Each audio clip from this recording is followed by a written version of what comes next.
Conference, I'd like to start by saying what a pleasure it is to be back in the Shadow Northern Ireland Brief with my team of Stephen Pound, Tommy McAvoy and Ruth Smeeth. Conference, we meet at a time of great challenge for Northern Ireland. The impasse over welfare reform and the fallout from the recent murders in Belfast have both eroded trust and created a real sense of crisis in Northern Ireland. But as the parties do all they can to negotiate a way forward, and let us wish them well in the current talks, let us also remember just how much progress has been made, and we in the Labour Party should all be really proud of the contribution that we have made to that. This progress has been based on the Good Friday and subsequent agreements. And Conference, let me make it clear that the approach of our party remains the same. Our policy, Labour's policy, is based on a bipartisan approach built on the principle of consent.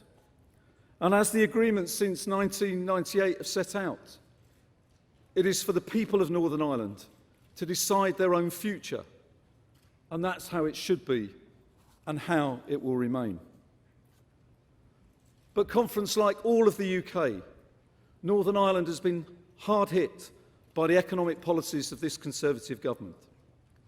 The public spending cuts and the welfare reforms are hitting the poorest hardest in communities that have long suffered from the generational problems of worklessness and deprivation. Cuts to the block grant in real terms of over £1 billion. And despite some concessions, like the bedroom tax, huge problems remain. And that is why I say again to the Secretary of State for Northern Ireland, do not just keep repeating the mantra of austerity and welfare reform. We must all find further ways of supporting vulnerable people in Northern Ireland with targeted measures financed by the Treasury. These measures should help support those with mental health problems or those living with economic insecurity, both of which are significant legacy issues. And while Northern Ireland should not be treated as a special case, there are in Northern Ireland special circumstances, and this must not and should not and cannot be forgotten. The people of Northern Ireland, like the rest of the UK, deserve better. But let's also build on this hope and remind everyone that Northern Ireland is open for business. I met some of these people last week on my visit to Belfast. It is a measure of how far we have come that so much of the debate in Northern Ireland is about the economy, with corporation tax now devolved and discussions around other possible tax changes taking place. And let us also remember that the work of businesses who use economic regeneration as a tool for improving social cohesion. Likewise, so do many community groups seeking peace and reconciliation across the sectarian divide through education, sport, or cultural exchange. We must do more to support these initiatives. Social change can drive political change, and that has to be part of the future. But Conference, we cannot ignore security and policing. There continue to be real concerns about the existence and role of paramilitary organisations. So let us be clear that the rule of law must be paramount and that there can be absolutely no compromise on that principle. All of the political parties in the Northern Ireland executive are committed to that. And with that as our guiding principle, we must find a way to take forward last year's Stormont House Agreement. It has clear proposals on finance, welfare, on difficult issues such as flags, identity, culture and tradition, parades and dealing with the past, and on institutional reform. Many, if not all, of the hugely challenging and difficult issues that arise in the context of Northern Ireland with its embedded traditions. However, it was a negotiated agreement to move forward on those matters, not to leave them as being too difficult to resolve, reflecting a real desire to tackle them. It showed hugely courageous political leadership from all involved, and this conference should recognise, acknowledge and celebrate that fact. And that is why we will always support cross-party initiatives like those that are being brought forward in the autumn. Plans that support peace, dialogue and an inclusive society.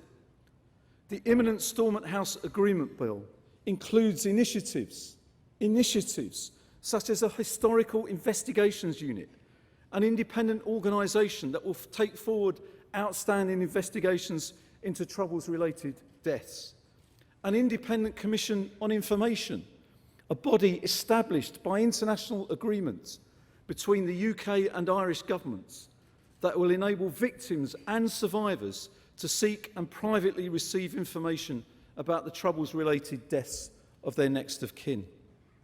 And an oral history archive, a central place for people from all backgrounds to share experiences and narratives related to the Troubles and to draw together existing oral history projects. And the plan will have at its heart the needs of victims and their families. We can all agree, conference, that the successful implementation of that agreement would be yet another truly historic milestone. And let me say and make this personal commitment. I will do all I can to support the ongoing peace process in Northern Ireland, working with all of the parties and the Irish government. Labour will play its part, as it always has done. As I have said, our party has helped to bring about a substantially better Northern Ireland. But now is the time to move forward, tackling many of the outstanding issues arising from the different traditions and competing narratives, as well as legacy issues around victims, mental health, economic insecurity and poverty. The Stormont House Agreement seeks to address some of the most difficult and challenging issues in Northern Ireland. It doesn't hide from them. It sets out practical ways to tackle them. And when difficulties arise, let us not criticise, but let us encourage and support. The British and Irish governments still have a huge role to play in this process as co-guarantors of the Good Friday Agreement. And can I also say to the people of Northern Ireland that the rest of the UK still cares, and we do want you to succeed. The progress of the last few decades is an example to the world. The prize of a more prosperous, stable and peaceful Northern Ireland is within reach. Let us all play our part in helping to seize it. Thank you very much.